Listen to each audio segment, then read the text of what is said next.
Hi, my name is Eric. I enjoy poker, chess, scotch, beer, reading, and cryptozoology. What was that last thing? Cryptozoology?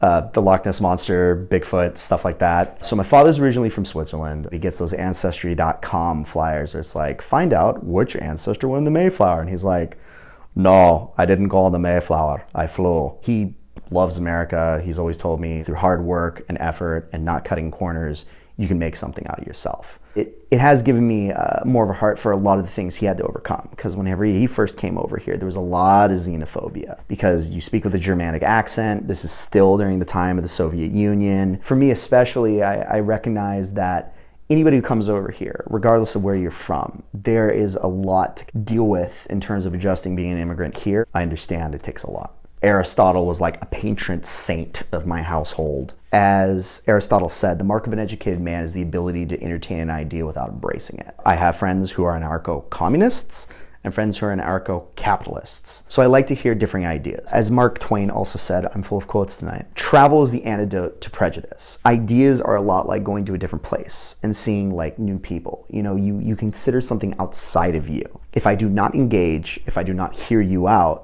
how can I possibly learn? How can I possibly grow? I voted for Donald Trump. I've been very fiscally conservative. I'm very pro people having the right to decide for themselves what is best for them. When he came over and made immigration a major point, I feel very strongly about immigration. I have no problem if someone comes here legally. I'm all for immigration reform. If you want to make it easier to green card, fantastic. My father's an immigrant. He had to wait 5 years to come here. But when he came over there and put that as a major problem, I was like, wow, he's willing to tackle a hard issue and not back down from it. When he made the comments about Muslims, that was something that really bothered me. And so I went through and saw the entire interview they had. CNN had reprinted the full transcript, and he was asked a leading question. He was asked, okay, so would you consider a Muslim registry? And he's like, I don't know about that, but something does need to happen. We need to be safe. And the reporter kept asking him, so you consider a Muslim registry? And he's like, I don't know about that. We need to be safe, but we are weighing other options. I'm like, this isn't, what? He doesn't want to put in a Muslim registry. This guy just says he wants to push national security. Well, first and foremost, I want to say that I am not a white supremacist. I do not support the notion of racism. Such an ideology has no place for me in 21st century America.